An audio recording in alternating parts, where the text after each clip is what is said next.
This is my old Mikita, model 2012, 12-inch planer. And I mean, she's an old girl, an old workhorse, but it still works fine.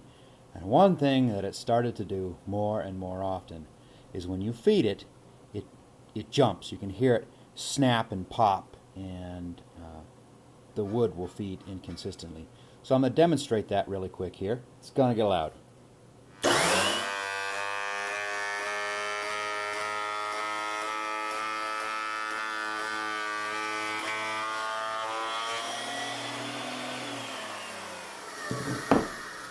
Well, I can tell you, that's under here.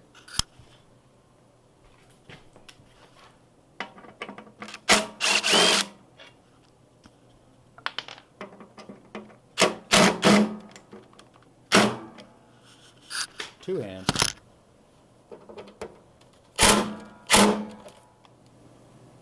Never use an impact for a screwdriver's job. That, and what do they make these screws out of? Butter.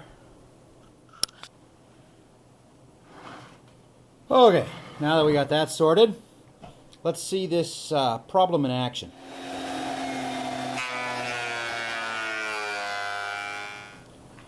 First off, as you can see, every time it jumps,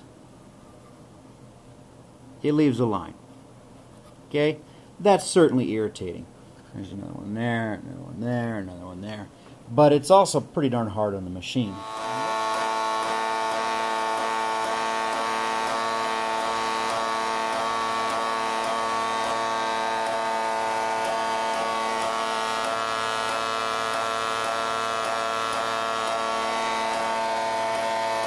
And what's happening is that the tension is building up, and there's so much slack in this chain that it overrides the spring tension here and gets an extra loop going through, so that this back drive roller skips on you. A couple of things to check right off the bat, especially if your machine just started doing this. First, pull this cover off, not with an impact, and make sure that screw's tight. Okay, and then it's not flopping around. Make sure that it's put together the right way, that you know, you've got the back washer and the pivot stand and everything else. Check that this spring is riding in the center of your chain, that it hasn't popped off over to the inside or something like that, allowing your chain to move past. If everything is still the same and it's jumping and popping on you, well, I got some ideas. My first idea was to pull that link right there and take a link out of the chain. Right, so there's the brake link, and pull a link out. Unfortunately, it's just not quite long enough. It's almost, but not quite long enough. So what we need to do is come up with a way to take up a little bit of extra chain tension somewhere. And as a result of that chain tension being taken up, I think that we can keep it from hopping and popping over here, because it's pulling the chain this way. So this is the driven gear, and it's pulling. And it's pulling it from around all the way. And what's happening is we're just getting an extra kink, and it's popping through. So if we could pull it in a way that it doesn't have quite so much slack, and if we could keep that extra link from working itself through, we'll take out that snap, snap, snap, snap. This is the solution I came up with. This is just an old used bearing at a something on a 1/4 bolt. And I'm going to drill through the machine and clamp it right there. That will take a bunch of this slack out up here, and it'll prevent, I hope, the machine from having enough slack that it can run a spare loop through and let it jump on that sprocket right there. Also, because it's wrapping up, it's going to wrap around the sprocket a little further, and I hope that will help as well. Got to start by releasing the spring tension. Next, I'm going to kind of eyeball where I want to put it. There's a giant threaded rod right in the middle there with an additional gusset. I'd like to come in right behind it. In order to miss it, I'd have to be back here. I think that's too close to the teeth. I think it'll cause it to kick up. But if I come over here, I can miss it.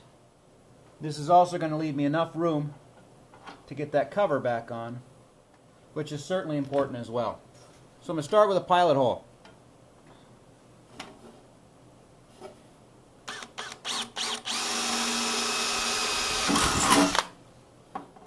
We are not going to have a lot of room to work with in there. Next, I'll drill it out to the right size. Using a series of spacers, I think we're going to be all right. However, this bolt's too long, and unfortunately it's all I've got. I'm going to see if I can find a few more nuts, put them on the back side, and thus shorten the bolt that way. You can see I added this nut right here, and that's as far up as it would go. This particular quarter 20 bolt wasn't threaded the whole way. Turns out it's about the perfect spacing. And I've then jam nutted these two together hard and tight around that bearing. This washer here will give me a nice flat surface area. Then on the other side I've got another washer, and to top it off a nylon lock nut so that nothing can come loose. Now I just need to thread it all up in here and get it attached.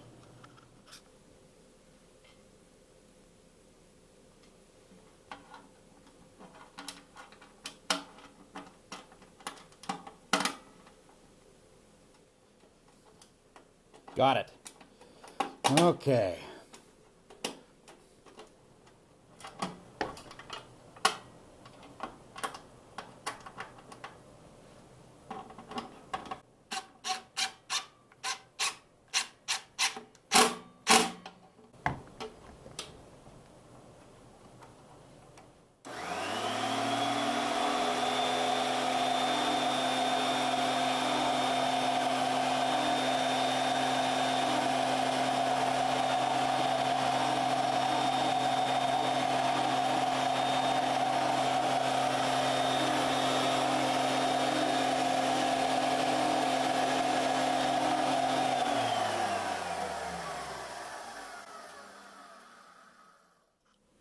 That is tighter than I wanted it to be, but holding. So I'm going to put the spring back on. I'm going to sort out my busted bolt for the cover issue, and we'll put it back to work. See how it does.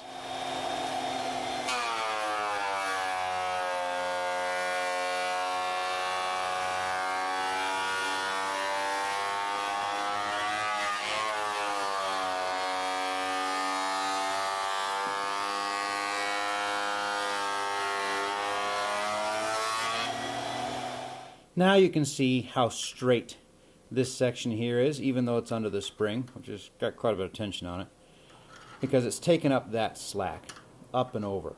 So for the most part, I don't even believe it's possible for it to jump teeth on its way around.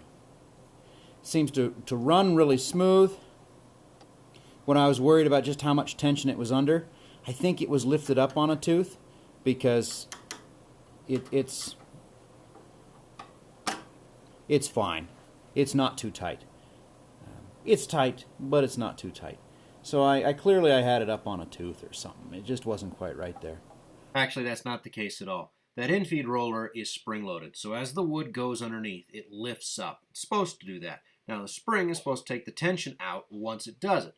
The chain, however, was too stretched, allowing that tension to overrun the spring, forcing extra links through, creating the chunk, chunk, chunk noise. By taking up the slack, I stop it. Now watch when I tested it without the spring tension at all. As soon as that wood comes in, that lower roller rises. As soon as it rises, all that extra tension gets dumped back in. You're going to need that spring tensioner. What's going wrong is your chain has stretched, and the spring tensioner is just no longer able to take up enough of the slack. And by adding the roller, all we've done is taken out some of it. The machinery still works the way it's supposed to. You're not going to hurt it, and it's not under tension. You can see that it moves okay. So I think that's got it. I'll let you know long term. Unfortunately, I've lost all the audio going forward. But this is where I was talking about how this planer's been a really good old workhorse and how this repair has made it much more usable. Obviously, this is only for your own entertainment value or education, and any work you would undertake on your own tools is at your own risk. However, I'm quite happy with it. I've run a fair bit of wood through it so far without any issues at all. I'll update if anything goes wrong. Thanks for watching.